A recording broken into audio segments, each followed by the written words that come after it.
आज देखेंगे class 12th history book chapter 2 राजा, किसान और नगर।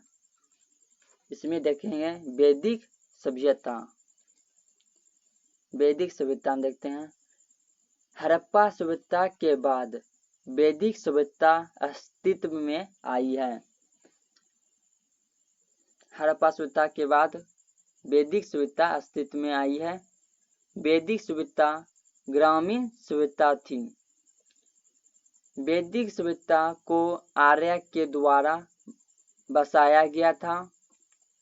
मैक्स मुलर ने आर्य का मूल निवास मध्यम एशिया माना है। आगे देखते हैं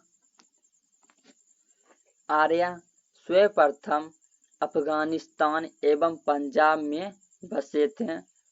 वैदिक सभ्यता का काल 1500 ईसा पूर्व से 600 ईस्वी पूर्व था। वैदिक सभ्यता का काल 1500 ईसा पूर्व से 600 ईसा पूर्व था। वैदिक सभ्यता को दो भागों में बांटा गया। देख लेते हैं। वैदिक काल 1500 से 1000 ईसा पूर्व। उत्तर वैदिक काल 1000 ईसा पूर्व से 600 ईसा पूर्व। वेद देख लेते हैं। वेद विश्व के सर्वाधिक प्राचीन लिखित धार्मिक दार्शनिक ग्रंथ है। वैदिक काल में ऋग्वेद का रचना किया है। उत्तर वैदिक काल में सामवेद और अर्थवेद और यजुर्वेद का रचना किया गया है। वैदिक साहित्य ऋग्वेद में 10 मंडल 1028 श्लोक तथा लगभग 10,600 मंत्र है। ऋग्वेद में 10 राग युद्ध का उल्लेख है।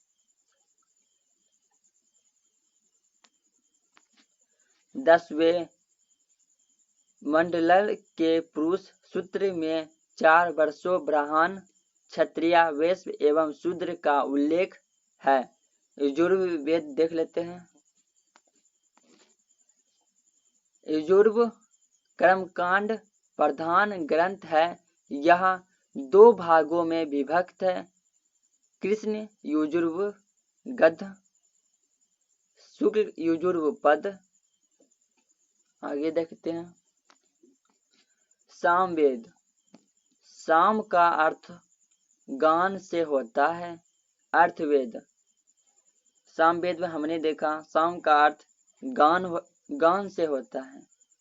अर्थवेद अर्थव शब्द का तात्पर्य है पवित्र जादू। अर्थवेद में रोग निवारण, राजभक्ति, विवाह, अर्थविश्वासों का वर्णन है। ब्राह्मण देखते हैं। प्रत्येक वेद की गद्य रचना ही ब्राह्मण ग्रंथ है। ब्राह्मण ग्रंथ में देखें प्रत्येक वेद की रचना ही ब्राह्मण ग्रंथ है।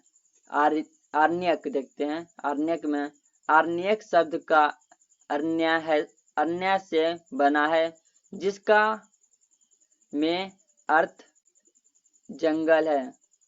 इनमें आत्मा, परमात्मा, जन्म, मृत्यु, पुनर्जन्म आदि का उल्लेख है। आगे देखते हैं। ये ज्ञान मार्ग एवं कर्म मार्ग के बीच सेतु का कार्य करते हैं।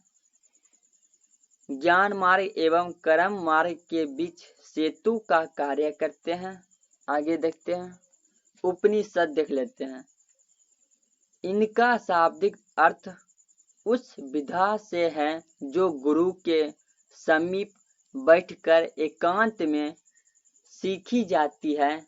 इनमें आत्मा और ब्रह्म के संबंध में दार्शनिक चिंतन का वर्णन किया गया है। उपनिषद की संख्या 108 है। आगे देखते हैं। इन्हें वेदांत वर्जित भी कहा जाता है। इन्हें वेदांत वर्जी भी कहते हैं। उपवेद देख लेते हैं। उपवेद में देखे हैं ऋग्वेद, आयुर्वेद, चिकित्सा शास्त्र, यजुर्वेद, धनुर्वेद युद्ध शास्त्र से संबंधित है। सामवेद गंधर्व वेद में संगीत शास्त्र से संबंध है। अर्थवेद शिल्प वेद ये संबंध है भवन निर्माण कला से। वेदांग देख लेते हैं। वेदों का अर्थ समझने के लिए वेदांग की रचना की गई थी। वेदों का अर्थ समझने के लिए वेदांग की रचना की गई थी। वेदांग के अंतर्गत आते हैं शिक्षा आ जाते हैं, कल्प, व्याकरण आ जाते हैं। आगे देख लेते हैं। वेदांग के अंतर्गत निरक्त, छंद, ज्योतिष आ जाते हैं। प्रश्न देख लेते हैं। जीवन से जुड़े दर्शनों की व्याख्या है। दर्शन प्रवर्तक देख लेते हैं। दर्शन सांख्य प्राचीनतम प्रवर्तन कपिल, दर्शन में युग, वैशेषिक युग में पतंजलि, वैशेषिक कणाक्ष, न्याय में गौतम, पूर्व मीमांसा में जैमिनी, उत्तर मीमांसा में बादरायण व्याख्या व्यास, उत्तर मीमांसा बादरायण व्यास। पुराण में देख लेते हैं। मत्स्य, विष्णु, नारद 52 प्रमुख पुराण है। 52 प्रमुख पुराण है। सर्वाधिक प्राचीन मत्स्य पुराण है जिसमें विष्णु के 10वें अवतारों का उल्लेख है। आगे देखते हैं। रामायण महर्षि वाल्मीकि ने इसकी रचना की थी। इसे चतुर्थ विश्व संहिता भी कहा जाता है। महाभारत देख लेते हैं। महर्षि व्यास ने इसकी रचना की थी। महाभारत को जय संहिता और सतत संहिता के नाम से भी जाना जाता है। आगे स्मृतियां देखते हैं। इनमें सामाजिक नियम बताए गए हैं। कुछ मुख्य स्मृतियां मनुस्मृति, बृहस्पति स्मृति, याज्ञवल्क्य स्मृति, नारद स्मृति, पराशर स्मृति, कात्यायन स्मृति, ये कुछ स्मृतियां हैं। अभिलेख देख लेते हैं। पत्थर, धातु या मिट्टी के बर्तन जैसी कठोर सतह पर खुद हुए लेख को अभिलेख कहते हैं। अभिलेख में पत्थर, धातु या मिट्टी के बर्तन जैसी कठोर वस्तु पर उसे खोद कर लिखे जाते हैं, उसे अभिलेख कहते हैं। आगे देख लेते हैं। अभिलेख की विशेषताएं। अभिलेख में उन लोगों की उपलब्धि, क्रियाकलाप या विचार लिखे जाते थे जो उन्हें बनवाते थे। अभिलेख में राजाओं के क्रियाकलाप तथा महिला और पुरुषों द्वारा धार्मिक संस्था को दिए गए दान का ब्यौरा होता था, यानी व्याख्या होता था। अभिलेख पर इनके निर्माण की तिथि भी खुदी होती थी। प्राचीनतम अभिलेख प्राकृतिक भाषा में लिखे जाते थे। अभिलेख साक्ष्य की सीमाएं देख लेते हैं। अभिलेख साक्ष्यों की सीमाएं। इनमें अक्षरों का हल्के ढंग से उत्कीर्ण होना, अभिलेखों के टूट जाने से कुछ अक्षरों का लुप्त हो जाना, वास्तविक अर्थ ना निकाल पाना, भाषा समझ ना आना, दैनिक प्रक्रियाओं व रोजमर्रा की जिंदगी के सुख दुख का उल्लेख अभिलेखों में ना मिलना। अभिलेख के बाद पर्याय प्रशंसित अभिलेख देख लेते हैं। पर्याय प्रशंसित, जिन्हें इलाहाबाद स्तंभ अभिलेख के नाम से भी जाना जाता है, इसकी रचना संस्कृत भाषा में हरिसेन ने की, जो सम्राट समुद्रगुप्त के राजकवि थे। परनाश अभिलेख देख लेते हैं। पाषाण अभिलेख। दूरदर्शन झील का निर्माण मौर्य काल में एक स्थानीय राज्यपाल के द्वारा किया गया। इसका ज्ञान हमें शक शासक रुद्रमन के पाषाण अभिलेख से होता है। पाषाण अभिलेख में देखें, दूरदर्शन झील का निर्माण मौर्य काल में एक स्थानीय राज्यपाल के द्वारा किया गया। इसका ज्ञान हमें शक शासक रुद्रमन के पाषाण अभिलेख से होता है। प्रीसेप और प्रियदर्शी देख लेते हैं। प्रीसेप और प्रियदर्शी देखते हैं। 1830 में ईस्वी इंडिया कंपनी के एक अधिकारी जेम्स प्रीसेन ने ब्राह्मी और खरोटी लिपि का अर्थ निकाला। ब्राह्मी और खरोटी लिपि का उपयोग सबसे आरंभिक अभिलेखों और सिक्कों में किया गया है। ब्राह्मी और खरोटी लिपि का उपयोग सबसे आरंभिक अभिलेखों और सिक्कों में किया गया है। अधिकांश अभिलेखों और सिक्कों पर प्रियदर्शनी लिखा गया है। आगे देख लेते हैं। प्रियदर्शनी का अर्थ मनोहर मुखाकृति वाले राजा होता है। 26 शताब्दी ईसा पूर्व को एक परिवर्तनकारी काल माना जाता है। क्यों, देख लेते हैं।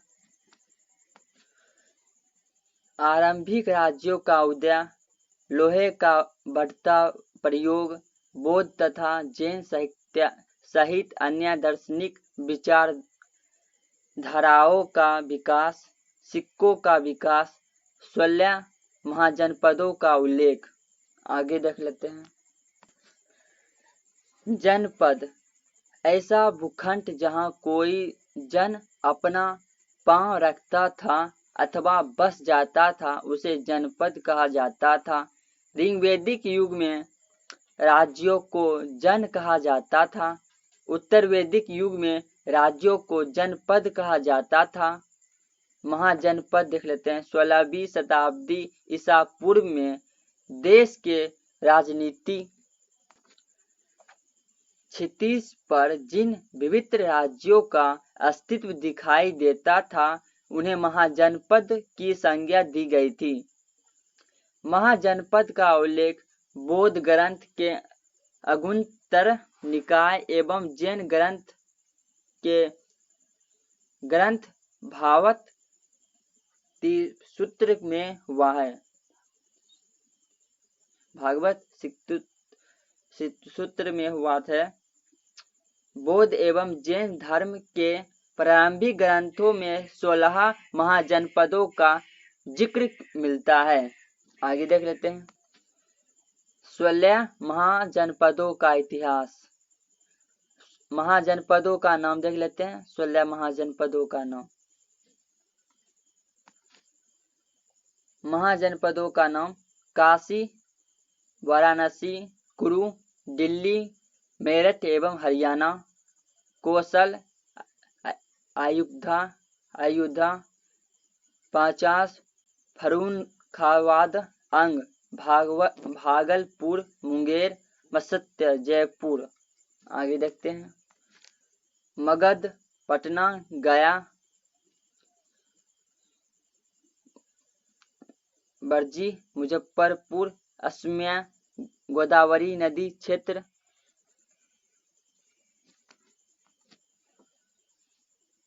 मल्ल देवरिया, अवंती, मालवा, चेंदी, बुंदेलखंड, गाधार, रावलपिंडी, बस्यत, प्रयागराज, कम्बोज, राजौरी एवं हजारा। आगे देख लेते हैं। आप देख लेते हैं महाजनपदों की विशेषताएं। अधिकांश महाजनपदों पर राजा का शासन था। गण और संघ के नाम के राज्यों में लोगों का समूह शासन करता था। इस समूह का प्रत्यक्ष व्यक्ति राजा कहलाता था। बुद्ध, शाक्य गण, महावीर वर्जित संघ से। आगे देख लेते हैं। प्रत्येक महाजनपदों की एक राजधानी होती थी जिसे किले से घेरा जाता था। किलोबंद राजधानियों के रख रखाव और सेनाओं तथा कर्मचारियों के लिए अधिक धन की जरूरत होती थी। शासक किसानों, व्यापारियों और शिल्पकारों से कर व भेंट वसूलते थे। आगे देखते हैं। धन जुटाने के लिए पड़ोसी राज्यों पर आक्रमण करना भी सही माना जाता था। धीरे धीरे कुछ राज्यों अस्थायी सेना और नौकरशाही रखने लगे। बाकी राज्य सहायक सेना पर निर्भर थे। सैनिक अक्सर किसान वर्ग से भर्ती किए जाते थे। किसानों को भी सेना में भर्ती रख लेते थे। मगध महाजनपद। मगध आधुनिक बिहार राज्यों में स्थित है। मगध 6ठी से 4ठी शताब्दी ईस्वी पूर्व में सबसे शक्तिशाली महाजनपद बन गया था। आगे देखते हैं। प्रारंभ में राजगिरी मगध की राजधानी थी। राजगीर का प्राकृत नाम राजगिरी था। राजगिरी का अर्थ राजाओं का घर होता था। बाद में 4वीं शताब्दी ईसा पूर्व में पाटलिपुत्र को राजधानी बनाया गया। वर्तमान में पाटलिपुत्र को पटना कहते हैं। मगध महाजनपद में हर्यक्ष, शिशुनाग और नंदवंश का शासक था।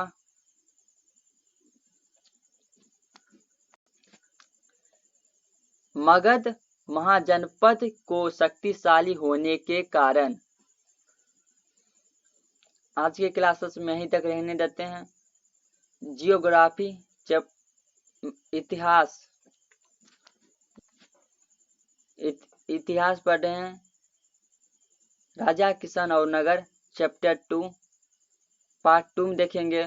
मगध महाजनपद को शक्तिशाली होने के कारण।